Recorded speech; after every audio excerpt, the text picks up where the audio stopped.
Now we discuss the concept of political system. There are several definitions of the term political system. Max Weber says that a political system is a human community that successfully claims the monopoly of the legitimate use of physical force within a given territory. Another definition is which is given by the Copeland and Laswell. They consider the shaping and sharing of power as the main concern of political system with the help of threatened or actual use of severe deprivation for non-conformity. Robert A. Dahl defines political system as any persistent pattern of human relationships that involves to a significant extent power, role or authority. And another one is, Dave Diston says that the main function of the political system is the authoritative allocation of values with the threat or actual use of severe deprivation to make this allocation binding on all. So he further states briefly authoritative allocations distribute valued things in one of the three ways. An allocation may be deprive a person of a value things already possessed. It may obstruct the attainment of values which would otherwise have been obtained, or it may give some persons access to values and deny them to others. It is clear enough that the range of things valued may well encompasses every factor of man's needs, desire in organized society. Gabriel Almond expands political system. It is a mean that system of interaction to be found in all independent societies which perform the functions of integration and adaptation by means of employment or threat of employment of more or less physical compulsion. More briefly speaking, the political system is the legitimate order maintaining or transforming system within society. The use of the phrase more or less by Almond enables us to include totalitarian systems in which the legitimacy may be in doubt, revolutionary system in which the basis of legitimacy may be in process of change, and non-Western systems in which there may be more than one legitimate system. Physical compulsion distinguishes one political system from another. All inputs into the political system are in some way related to claim for the employment of legitimate compulsion. All the outputs are related to the exercise of such legitimate compulsion. Thus, three things emerge out of Almond's definition of political system. They are: number one, that a political system is a concrete whole influencing and in turn influenced by the environments. The second one is interactions take place not between individuals but between roles adopted by them. And third one is the political system is an open system engaged in a continuous communication with entities and systems beyond its own boundaries. Thus, all the three characteristics of a system are found in Almond's definition of political system. Political system is comprehensive in the sense that it includes all the interactions, inputs as well as outputs.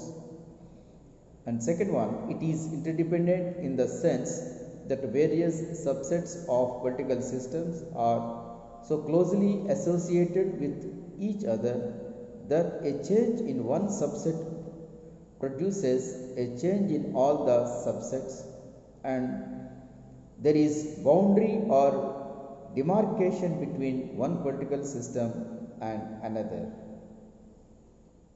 H.V. Weizmann summarizes the definition of system and political system in these words, we have a complex of people tied together by patterns of behavior. We speak of a system because this covers all the pattern interaction relevant to the making of political decisions. The limit of the system is the role that organized sector of an actor's orientation, which constitutes and defines his participation in an interactive process. An actor may be either an individual or collectivity. So, a political system is a set of interacting roles, a structure of roles. Political relates to physical compulsion as described earlier. Though this does not reduce all political activity to the use of force, we remind ourselves finally that every political system operates within a political culture. Political culture is defined briefly as orientation to political action. So now we see the scope and nature of political system. A political system not only includes formal governmental structures like executive, legislature, judiciary and other administrative agencies, but it includes traditional and informal structures like kinship, caste, group, economic groups, etc., and demonstrations, violent incidents, and murders, etc. So, the scope of political system is very large. If you see the nature of the political system,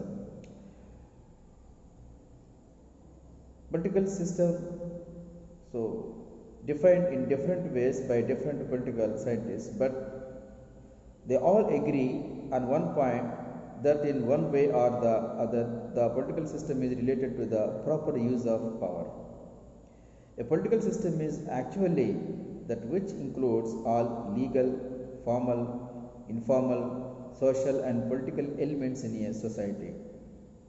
It influences not only our national life but also the international life.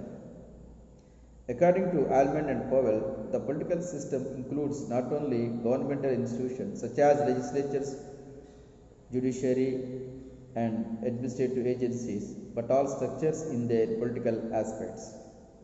Among these are traditional structures such as kinship ties and caste groupings, and economic phenomena such as assassinations, riots, and demonstrations, as well as formal organizations like parties, interest groups, and media of communication.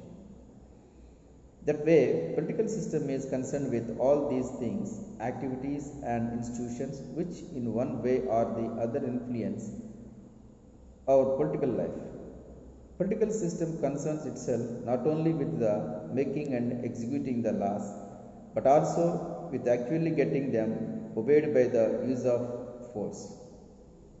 It is difficult to determine the scope of activities of man and institutions.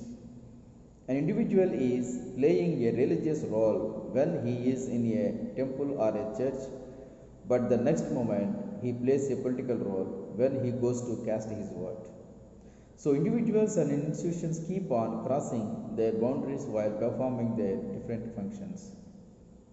In the words of Almond and Powell, a political system is made of the increasing roles and nationals, subjects as the case may be with legislatures, bureaucrats and judges.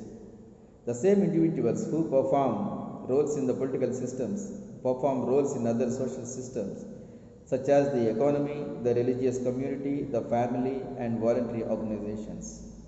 As individuals expose themselves to political communication from interest groups, vote or pay taxes, they shift from non-political to political roles. One might say that on election day, as citizens have their farms, plants and offices to go to the polling places, they are crossing the boundary from economy to the politics. Thus, it is clear that fluctuation of boundaries is always there in a political system. During wartime, the boundaries become greatly extended as large numbers of men are recruited into military service as business firms are subjected to regulations and as internal security measures are taken. In an election, the boundaries again are greatly extended as voters become politicians for a day. With the return to moral normal conditions, the boundaries of political system contract. So these are the scope and nature of the political system. So finally, simply what we can say that the scope of the political science system is the wide end.